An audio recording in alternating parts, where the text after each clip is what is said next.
So what's next? We'll go into the Amber next, and we're going to put heavyweight boxing into the Amber this week, the Grand, and I think it's quite obvious for people why it's in the Grand. Yes, what we had on Saturday night was one of the greatest sports events of the year. It's going to be hard to top it in terms of drama, in terms of pure athletic quality, and in terms of an incredible narrative going into this. Like, I mean, it felt like hyperbole going into it that Ali Frazier could be mentioned at all in the context of Tyson Fury versus Deontay Wilder. But once things start to develop, once you get through 4 rounds of this fight on Saturday night, you're like, holy shit, okay, it wasn't hyperbole to mention it. Of course, it's not going to be on that level when it comes to the historical analysis of boxing, but in terms of it being a standalone, incredible, breathtaking fight, that is exactly what we got on Saturday night. It is something where you almost look at it, and of course it's not going to be something that happens in the not too distant in the near future, but you just wonder if Wilder could maybe stay as a professional boxer for a little while. Same with Tyson Fury. You'd love to see him do it again. You'd love to see him go for a fourth. I mean, it rarely happens. I think maybe. But why? We know it's going to win. We know what's going to happen, don't we? Yeah, well, I would watch it again. I mean, I didn't know what was going to happen throughout Saturday night. I think that when Tyson Fury goes down twice in the 1 round, I think you have to start thinking that Deontay Wilder might actually be in with a shout of winning it. So I think that's as suspenseful as you might want it to be. So no, yes, of course, Fury will say that he won all 3 fights, and I think he's probably right on that. And he is the better fighter and the best heavyweight of his generation. But I still think these two guys bring the best out of themselves. Now, the reason why it's in the Amber, obviously, is the connections to Daniel Kinahan, and it just is so disappointing. More so in the aftermath of Saturday night that we do have what was genuinely one of the best sporting events in recent times just marred completely by this. As I say, the narrative is so important when it comes to the sport, and the build-up was non-existent. Certainly in this country, it felt, for obvious reasons, and it's just so needless. It's like these two boxers are two of the greatest athletes of their generation. They have absolutely no need whatsoever to be involving themselves with any sort of negative publicity that will in any way damage the sporting event that we got on Saturday night. But unfortunately, that's the reality of what happened, and that's what we're dealing with, and it completely destroys the sport, which should be in an amazing place. This should be the next golden generation of heavyweight boxing. We complained long enough about the Klitschko's stranglehold on the sport. That is firmly in the rearview mirror now. Not only are we getting great boxers, we're getting incredible fights between these boxers. We're getting amazing moments, and I know it's not connected to Kinahan, but even the likes of Joshua and Usyk a couple of weeks ago, it's hard to disassociate the heavyweight boxing sphere in general from what we've learned over the last couple of years. So it just leaves a really sour aftertaste on what should be a brilliant weekend for the sport. I have to say I don't agree with you in that I don't think anybody actually cares. I think that the whole point about all this stuff is, right, so I'm reading the BBC gossip page, and it's Saudi Arabia will target 4 Man United players and the transfer window opens in January. Martial, Van de Beek, Eric Bailly, Jesse Lingard, and the Saudi Arabian flags are flying outside Newcastle. People don't care about this stuff. The front page of every single newspaper in England has Tyson Fury and the party that he had afterwards. Still, this is the day after the day after. And all of I don't have any of the actual English front pages with me this morning. The back page of The Guardian has that amazing picture of Wilder, and the referee actually tries to catch him at one stage in that one. Is he on the front of the London Times? No, okay, so it's they've gone with Amal Clooney. And I don't know. I actually think no one cares about it. In the middle of the 4th round, when you were watching it, were you thinking, ooh, it's a real pity that this spectacle has been ruined for me? Or was it afterwards? And is it 48 hours afterwards? Well, it's kind of throughout, to be honest with you. Like, I mean, I wasn't necessarily overly excited for the fight, given what we know. I think it's a curiosity. I got up on Sunday morning and watched it back. Like, it is no, like the usual response to what you just asked there is no, it doesn't come into your head whatsoever. But I think the entire premise of enjoying a sporting event comes from your build up to it, your excitement beforehand, how much reading you've done beforehand, how many times you've rewatched the first and second fights, for example, and how much you've invested yourself in getting pumped for an amazing sports event.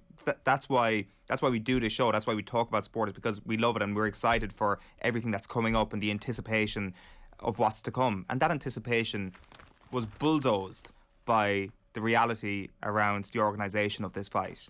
And with that then comes a smaller degree of enjoyment from the event itself. Okay, I think that I think fair enough, and from your perspective, and I know a bunch of people feel that way, but the vast majority of sports fans, and the reason that people get involved in sport is that the reason that the people we're talking about here get involved in sport is so that everybody forgets about other things. And I would argue that the English papers don't really care about any of that kind of stuff. It was a small story around the Joshua fight. It disappeared, and sure, boxing's full of shady people. And ultimately, what's going to happen with the football? Big story this week, big story next week, big story perhaps the week after, and then the signings start to arrive, and the football improves, and they all become part of the same massive global story. And ultimately, people stop caring, I think. That's why I would say heavyweight boxing is straight in the green, because what happened was the fight is all anybody's talking about. The fight was so spectacular. Fury is such an amazing, charismatic champion that everybody forgets about the horrible things Tyson Fury said. Now, he was going through some very significant mental health issues at the time. Perhaps that was the cause of what he was saying. Perhaps that revealed his true character. You get to make your own mind up about that if you want to do the reading. But the position he's in now as the greatest heavyweight of his generation, like, he begins to catapult himself into the conversation for one of the greatest heavyweights of all time, and then no one's talking about anything else. Well, can I just be really cynical on that for a moment? And you compare the two situations that you mentioned there, the boxing scenario and the Newcastle United scenario. If you're really cynical about it, like, you can't make a signing as a boxer. Like, I mean, the Saudi Arabian money will be used to much greater effect in Newcastle. That connection, that murky connection, will be of huge benefit to Newcastle United. I would contend that the murky connections we've had in heavyweight boxing have been to no benefit to the sport whatsoever. That we still would have had two great fighters. Maybe the underbelly here is that this was promoted exceptionally, and your man's a marketing genius. I severely doubt that. I would suspect that there would have been a very similar amount of eyeballs on this on Saturday night, regardless of who brokered the fight. And that is a different scenario to the Newcastle United thing. And yes, that's being totally cynical about the whole thing. But yeah, maybe. Look, it's impossible for us to know until somebody writes the Athletic piece, brings us into the room. So if the Fury-Joshua fight had happened, then I think your premise would have been clearly wrong. There was, like, everybody said that fight was happening when it was happening because it was made by a deal maker at the centre of that. And, like, maybe that was hyperbole, but again, why would you be?